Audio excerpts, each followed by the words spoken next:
Hvala za besedo, Martin.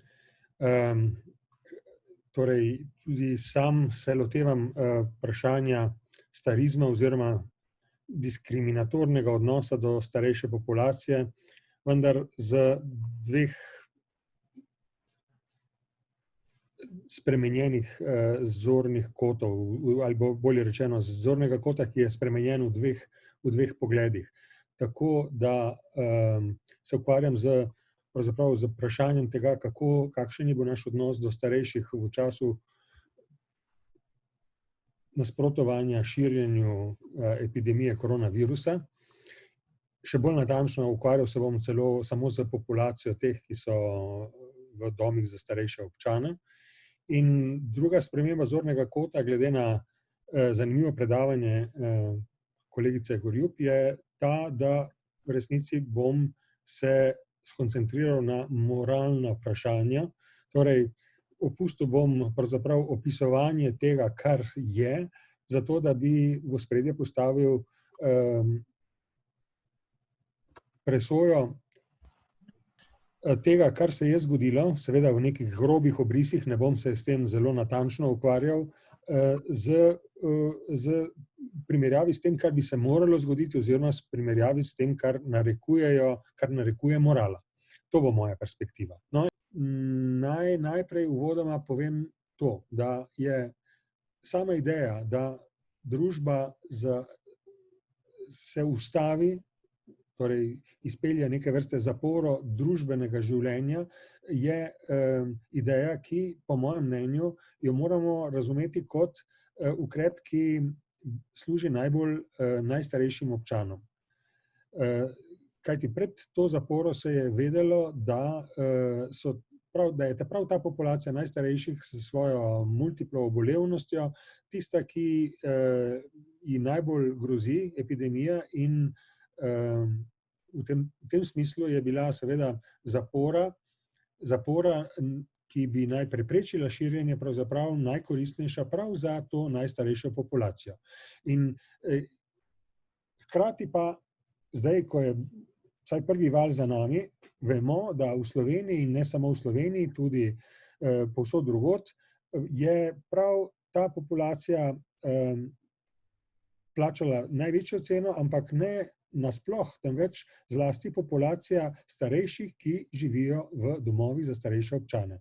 Povsod v razvitem svetu, kjer so podatki dostopni, skoraj je ta populacija plačala nesorazmerno veliko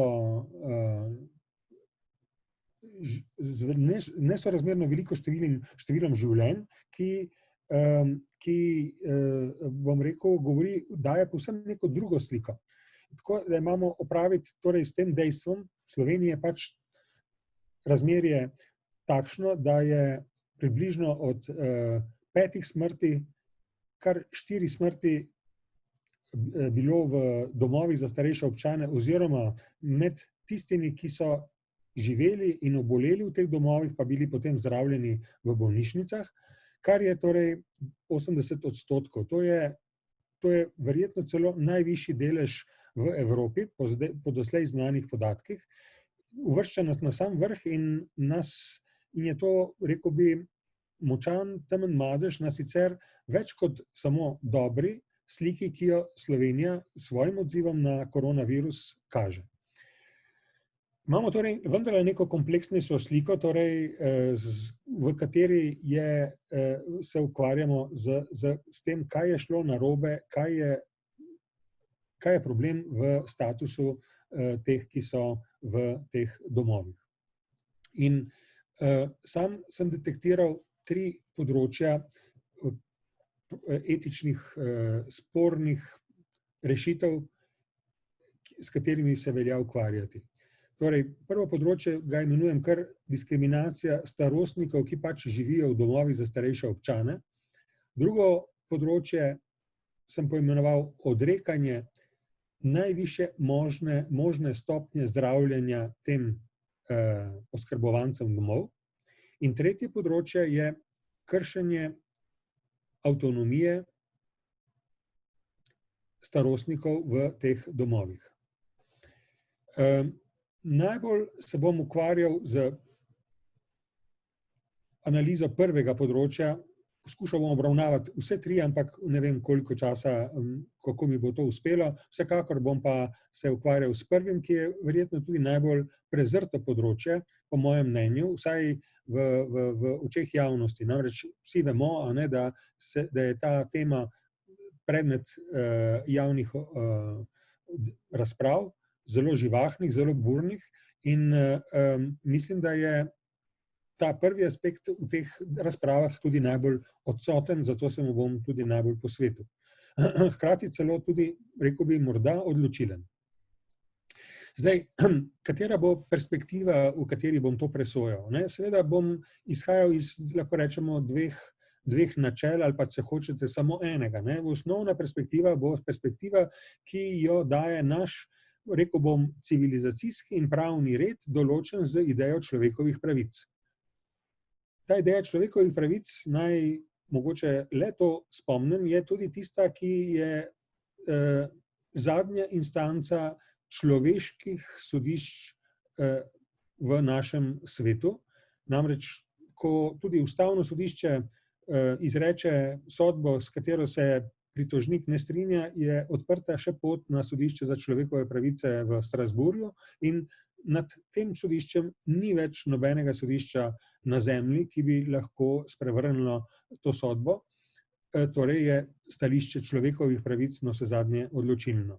Zdaj, s tem stališčem je pravzaprav skladno tudi tisto stališče, ki ga razvija najbolj znamenita knjiga o bioetiki. Bioetiki kot okrajšavi za biomedicinsko etiko, torej etiko, ki uravnava odločitve sprejete na področju zdravstva in zdravljenja. Beecham in Childress, ki sta neke vrste ekumenska izdaja bioetike, torej ki veljata za sredinska avtorja, govorita o 4 načelih, ki uravnavajo bioetiko. Prvo je spoštovanje avtonomije posameznika. Torej imamo tu neposredno navezavo na idejo človekovih pravic in varstvo človekovega individualnega dostojanstva. Potem imamo načelo neškodovanja, načelo dobrodelnosti in 4. je načelo pravičnosti. Načelo pravičnosti, ki bi ga sam na nek način seveda povzdignil iz 4. na neko celo nadnačelo nad vsemi temi 4 načeli. Zakaj pa? Zato, ker seveda spoštovanje avtonomije posameznika je nekaj, kar moramo postaviti v odnos z spoštovanjem avtonomije mnogih posameznikov in kakor hitro moramo presojati, bom rekel, posameznika v luči mnogih posameznikov, ki imajo isti status, enak status, seveda imamo tudi vprašanje pravičnosti že na delu. Torej, imamo neko, lahko rečemo, vprašanje pravičnosti je osnovno vprašanje, s katerega pač tu gledamo, in odgovor na to vprašanje na najbolj splošni ravni je, da moramo dati vsakemu, kar mu gre, in da, ko govorimo o ljudeh, govorimo o bitjih, ki imajo enako moralno vrednost, in hkrati govorimo tudi o tem, da moramo seveda enake obravnavati enako. No, in če v luči teh načel pogledamo ta 3 področja, o katerih sem govoril, te 3 področja diskriminacije starejših, potem pač izhajamo iz ugotovitve, ki sem jo že omenil, da je teh smrti v domovih za starejše občane bilo v Sloveniji enormno veliko. In drugi podatek, ki je s tem v zvezi pomemben, je, da je od 102 domov za starejše občane v Sloveniji bilo takih, v katere je okužba prodrla po enih podatkih 12, po drugih podatkih 16 domov, torej govorimo o več kot 10% v vsakem primeru. Od 10 do 15% domov je bilo pač deležnih okužbe. In to sta 2 dejstvi, iz katerih izhajamo, ki nedvomno ustvarjata neko premiso za postavljeno vprašanje, ali tu ni šlo za neko diskriminacijo. In moj odgovor, naj to že zdaj povem, je v osnovi nekako pritrdilen. Kaj vidim, kako bom to dokazoval? To populacijo bom primerjal v 3 pogledih. kako ugotovimo, da je ta populacija bila diskriminirana in da je tu šlo za nek starizem. V tem smislu, da lahko primerjamo te domove v Sloveniji in v tujini. V to primerjavo se pravzaprav niti ne bom spustil, bom prepustil mojemu nasledniku v tem zaporedju govorcev. Dušan Keber se bo, kolikor vem, ukvarjal tudi z tem vprašanjem. Druga primerjava, ki se mi zdi v tem smislu pertinentna, je primerjava z drugimi podobnimi institucijami v Sloveniji in katere bi te institucije bile. Ja, sam vidim predvsem bolnice, ki so bile delujoče, tako kot so bili delujoči v tem času domovi za starejše občane, in ugotoviti moram, da seveda v bolnišnicah ta preboj virusu ni uspel, da je bilo zelo malo obolelih, nekontrolirano okuženih s tem virusom. In tretja skupina, ki je pa najpomembnejša, za katero bomo primerjali skupino stanovalcev v domovih, so primerljivo stari in primerljivo oboleli ljudje, ki so živeli zunaj domov. Kaj pokaže ta primerjava? Poskušal sem priti do neke številke, ki bi pokazala razmerje smrti med tema dvema skupinama in ob vsej negotovosti, starosti teh, ki so v domovih, lahko ugotovim vsaj nekaj, da je število razmerje smrti enih in drugih glede na celotno populacijo v resnici mnogokratnik. Da je torej v primerjavi, če ekstrapoliramo na milijon prebivalcev, število smrti v domovih mnogokratnik števila smrti zunaj domov. Po mojih izračunih govorimo vsaj o 10-kratniku razlike. Ampak te izračuni so seveda nekoliko negotovi, ker rečeno ne razpolagamo še z zelo zanesljivimi podatki. Zdi se mi pa, da so zadostni za to, da postavimo vprašanje še bolj zaostreni obliki. Zdaj, vprašanje se postavi, ali je to dopustna ta pomembna mnogokratniška razlika, ali je to sprejemljivo, ali lahko rečemo, na primer, da moramo to razliko sprejeti, zato ker je podobna razlika tudi tista, ki jo beležijo domovi v tujini. Moj odgovor na to vprašanje, na to trditev je odločno ne. To, da seveda postavimo to primerjavo, je lahko na nek način sprejemljivo, ima neko orientacijsko vrednost, vendar to ni moralna sodba. Kajti to bi bilo podobno, kot če bi rekli, na primer, da lahko v Sloveniji sprejmemo enak odstotek delovanja mafije, kot jo pozna, na primer, Južna Italija. Jasno je, da takega argumenta ne sprejmemo in seveda tudi onega ne moremo. Ker v resnici ta sodba sploh ni moralna sodba. Moralna sodba je ta, ki pravi, da bi morali v resnici obema skupinama nuditi enako. Enako zdravstveno varnost. To je navsezadnje tudi vsebina zakona, ki ga Slovenija ima, aktualne zakonodaje. 2. člen varstva zakona o zdravstvenem varstvu in zdravstvenem zavarovanju pravi namreč prav to, v nadaljevanju ga bom citiral. In torej enake bi morali obravnavati enako. Ampak zdravstveno varnost ni le samo pravica do terapije. Zdravstvena varnost je tudi pravica do preventivne varnosti. In to je aspekt, ki je po mojem bil popolnoma prezrt v dosedanji razpravi. Zlasti je to pomembno zato, ker vemo, da je v tej bolezni, za katero nimamo še odločnega zdravila, ključen boj proti tej bolezni prav aspekt preventive. Če dopustimo, da do okužbe pride, ne moremo kontrolirati njenega poteka, lahko pa veliko lažje to okužbo preprečimo. In tu pride do bistvene razlike. Stanovalci v domovih, ki so v nekem smislu morda zdravstveno, če izvzamemo okužbe, celo privilegirani v odnosu do tistih, ki živijo zunaj domov, so v primeru okužbe in zlasti smrtonosne okužbe deprivilegirani, saj se okužba v domovih prenaša bistveno lažje, kot se v zasebnih domovih starostnikov.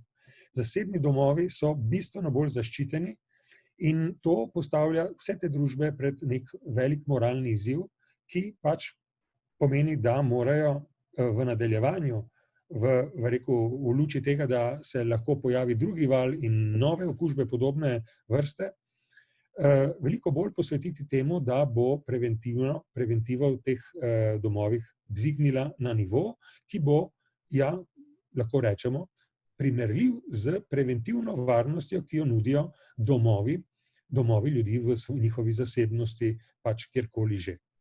Če hočemo vztrajati pri tem in uradni družbeni diskurs, tako politični kot tudi medicinski, trdi, da moramo domove za starejše občane obravnavati kot domove, torej kot intimno bivališče tistih, ki v njih živijo, potem moramo v resnici biti tem bolj zaostreni na tej točki. Ni sprejemljivo, ni moralno sprejemljivo, da družba sprejme tako klecanje. Ne moremo se zgovarjati, da smo imeli smolo in da je bilo nekaj prvih, bom rekel, super okuženih ljudi, ki so širili virus okoli sebe, prav zaposlenih v teh domovih. To je res dodatna smola, ampak ta dodatna smola nas reši morda samo tistega viška, ki smo ga pridelali v odnosu do ostalih držav v Evropi. In evo, to je to, kar bom rekel v prvi točki. Ne vem, koliko minut imam še na voljo, grem še na drugi aspekt. Hvala. Drugi aspekt je aspekt odrekanja najvišje možne stopnje zdravljenja stanovalcem domov. Govorim torej o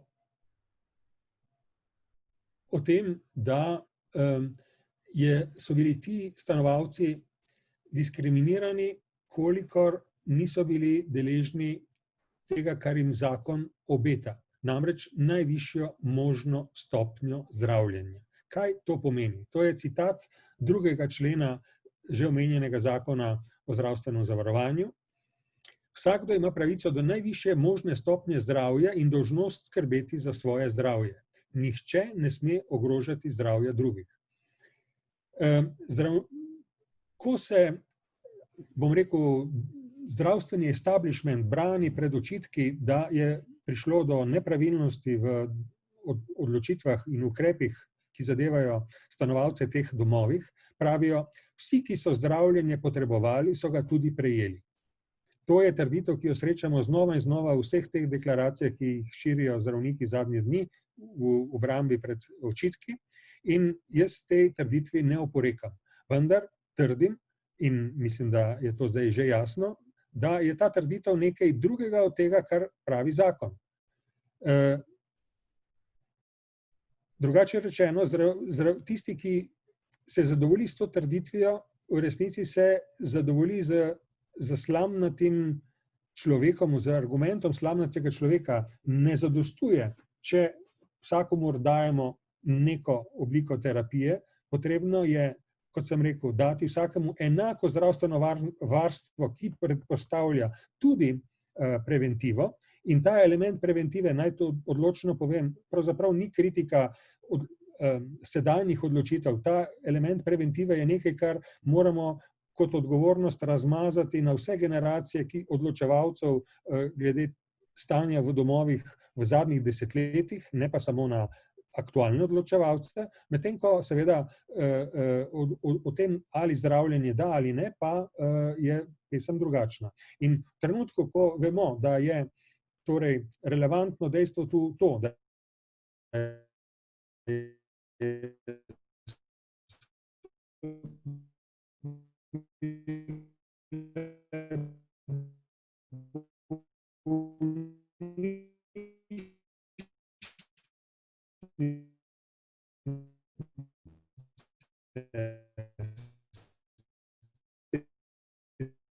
specializiranje bolezni, dvomimo v to,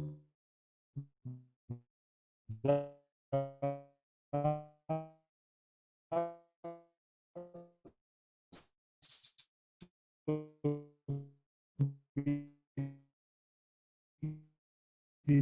namreč prezrto dejstvo tudi to. Nihče ne sme ogrožati zdravja drugih.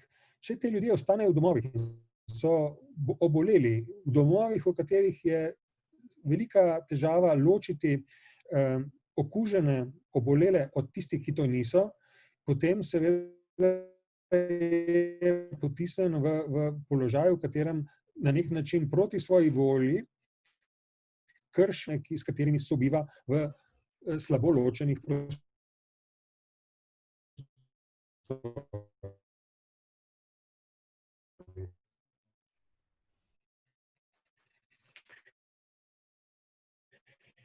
No,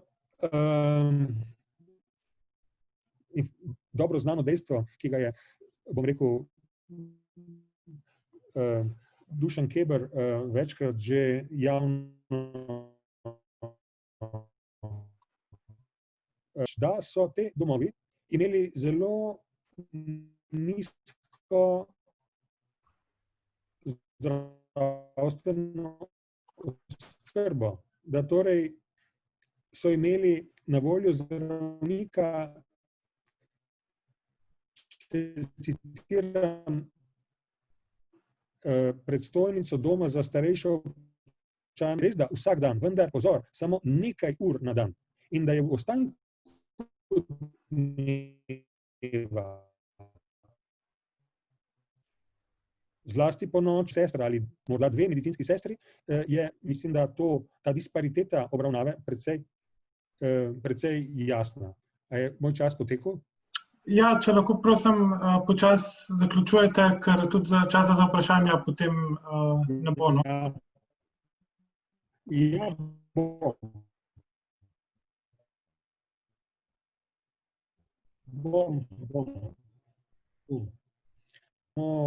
Samo v enem aspektu, vendar zelo pomembnem. Torej, trdim, da je bila oskrbovancem domov kratena pravica do najvišje možne stopnje zdravja, da imamo močne razloge za dvom, da jim je bila dana ta pravica. In seveda, ker zdravje ni neka objektivna kategorija, ampak je po definiciji Svetovne zdravstvene organizacije to kategorija, ki je določena tudi z subjektivnostjo pacienta in je na resnici pacient tisti, ki ima zadnjo besedo pri odgovoru na vprašanje, ali je ali ni zdrav. Naj spomnim se na to definicijo, ki pravi, zdravje ni le odsotnost bolezni, temveč je tudi dobro počutje, well-being. In je torej pacient tisti, ki ima tu zadnji besedo, je seveda problematično sprejemanje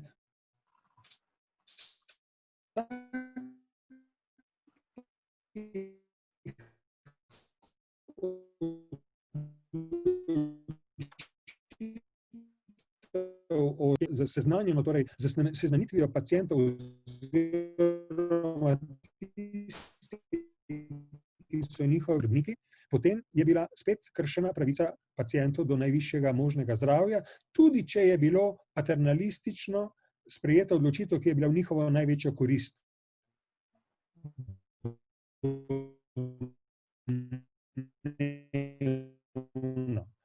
O najvišjem, najbolj možni terapiji za paciente je bilo. Hvala za vašo pozornost.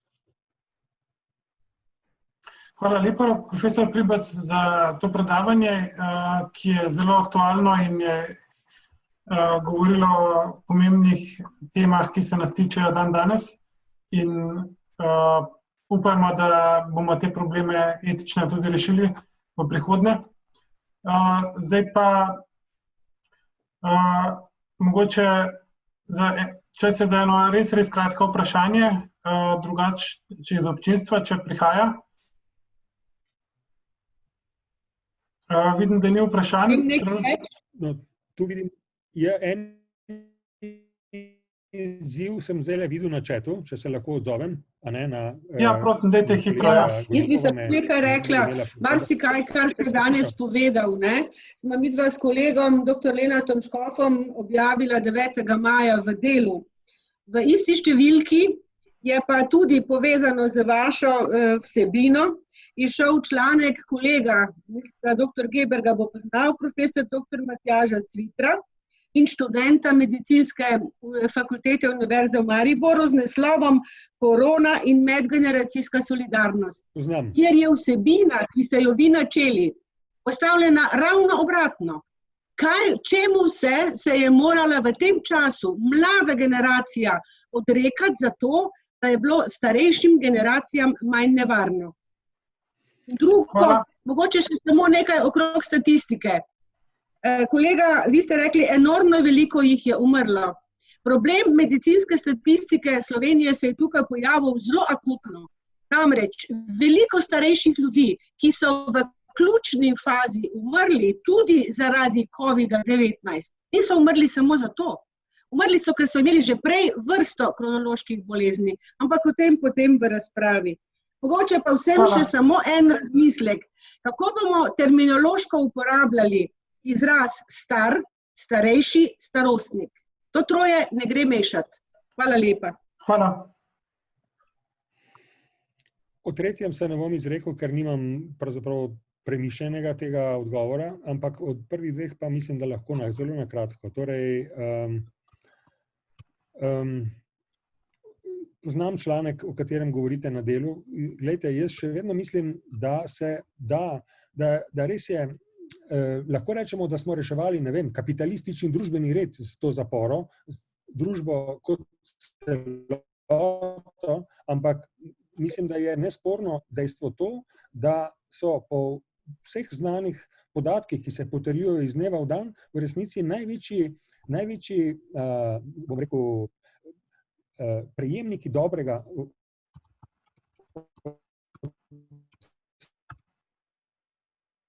tega vsega, ne vem, kako bi se temu te ugotovitvi izognili in jo nekako valorizirali. Glede tega, kar pravite, da je tam študent, Cvitrov študent rekel, da so se mlajši žrtvovali, jaz celo sprejmem tudi to. Dejansko so v tem primeru, v tej bolezni, mlajši pravzaprav manj tvegali, ker so manj tvegali, so se v tem, da so se držali torej pravil fizičnega distanciranja, v resnici na nek način žrtvovali za dobrobit starejših članov družbe, kar se mi zdi nesprejemljivo v njegovem stališču, je to, da bi ta žrtev po njegovem mnenju morala prejeti neko protivrednost, da bi se morali torej starejši nečemu odpovedati, ker so se tokrat mladi